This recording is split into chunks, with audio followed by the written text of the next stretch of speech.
Hello BookTube, hello Tudorverse. I'm a little frazzled right now, but I want to make this video before my adrenaline rush peters out. I have a book haul, a large book haul. So I volunteer at my local library's used bookstore, but they've been closed for a month because that library also puts on a huge, they claim it's the largest writers' festival in North America and the most popular, and so they close for a month, and the Book Nook closes for a month, and we just reopened, and things went crazy because as much as I was sitting there chomping at the bit wanting to get back, the patrons and donors were also chomping at the bit to get back. So late last week, 3 of us spent 5 hours, 15 man hours, getting the Book Nook ready to open again. So what the library does for the Writers' Festival is they take out all of their bookcases so that the crowds can come in. But because it's a Writers' Festival, they do want backdrops, and the first year they used library books as backdrop, and they got hundreds of complaints from people watching the video on YouTube that there were strange lights floating around because the library books are covered in the protective plastic and they reflect the light. And so to avoid that, they take the Book Nook books and they put them all back when they're done with the festival, but they put them all back in the wrong place. So our 15 hours was spent basically in one giant game of Jenga, taking things off one shelf and putting them back where they belong and just rearranging everything. And then when the doors opened, people came rushing in, and it's just been crazy. It has been wonderful. Crazy, and I got books. So not a lot of Tudor, but it's just a lot of stuff. I will start with the Tudor since this is too much Tudor. The first one is Tidal by Karen Harper, and it is a series, an Elizabeth I series of mysteries. I try to do this stuff. I really do.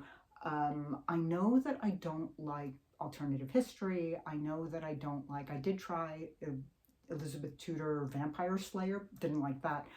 I don't know if I like this. I love the C.J. Sansom mysteries, so I want to give this a try. There are, I don't know, they're calling her Bess, and I can get behind that. I'm sure after the first 5 pages, I will be okay with calling her Bess, and I will understand that totally. So I'm looking forward to giving that a shot. But that is going behind my library hold came in. So I am going to be reading the new Philippa Gregory book, and this is going to go ahead of Karen Harper's book. But one of the problems is that I try not to have only Tudor on my to-be-read pile, so I kind of stick them in every 3rd or 4th book. So this is going, the Philippa Gregory is going right away, but Karen Harper, she's going to be a couple of months away because I have a few things in between, so that is going to take a while. Then I got this Salt, which sounds wonderful. I mean, so first of all, I do love salt. I have been known to just sprinkle it into the palm of my hand and eat it plain. I love salt, and it is not only a world history, but it's also, I believe, a culinary history, and I'm guessing that because they have Anthony Bourdain on the cover. So this looks like a really fun and fascinating read, and I'm looking forward to that. 2 books for the music section outside. Born to Run, Bruce Springsteen. My husband has been a Bruce Springsteen fan since he used to go see him in bars on Long Island in the 1970s. So That one was a natural. And then, of course, John Lennon, because how can you leave a John Lennon book there? The Joshua Tree National Monument, local flavor, gotta have that. This was admittedly not for me. It is beautiful boards, amazing snack boards for any occasion. This is for my middle child who makes a mean cheese plate. And so my kids are used to me sending random texts while I'm working at the library. I want this, want this. And she jumped up and down for this one. So that one is for her.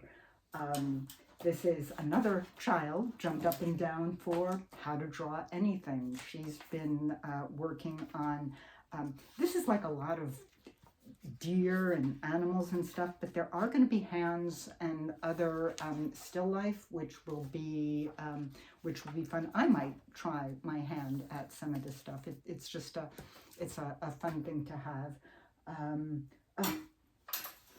I got 10 Diary of a Wimpy Kid. I am embedded into a 4th grade classroom, and I'm helping a group of boys who are behind on their reading.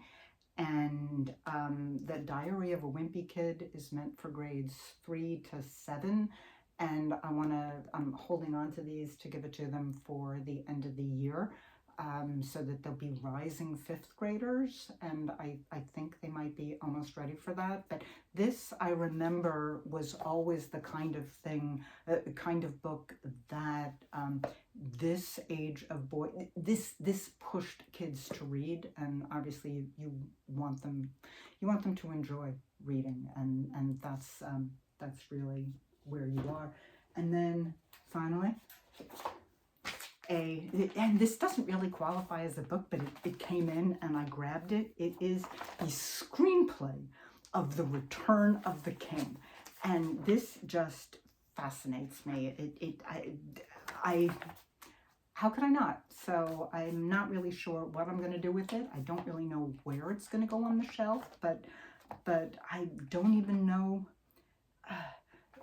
You know, the stuff that comes into the Book Nook, you never really know who's given it, where it's from. But this will be fun. I actually a couple of weeks ago got the Lord of the Rings in like one large book that is on my TBR pile, which is going to be going ahead of the Elizabeth mystery book.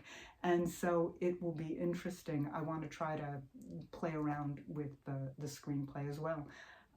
So I'm going to do the standard. I think I'm supposed to hold them all up, and there we go. I put salt the wrong way around, but you get the idea. I'm able to heft them all together. So that was it. Thanks. I will see you next time.